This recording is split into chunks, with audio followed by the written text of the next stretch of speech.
Hello అండి, అందరికీ నమస్కారం. ఇప్పుడు నేను మీకు లంచ్‌లో అలాగే డిన్నర్‌లో తినడానికి ఒక దోస రెసిపీ చూపిస్తాను. ఆహ్, ముందుగా మనం ఒక గిన్నె తీసుకొని అందులోకి ఒక కప్పు కినోవా రైస్, ఒక కప్పు దలియా, అలాగే ఒక కప్పు రాగులు కానీ, రాగి రవ్వ కానీ వేసుకొని కడిగి పెట్టేసుకోవాలండి. ఇది రాత్రి మనం రెడీ చేసి పెట్టుకోవాలి.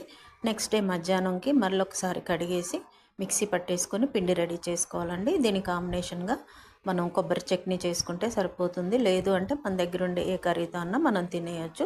ఒక 2 దోసలు తింటే టమ్మీ ఫుల్ అయిపోతుందండి.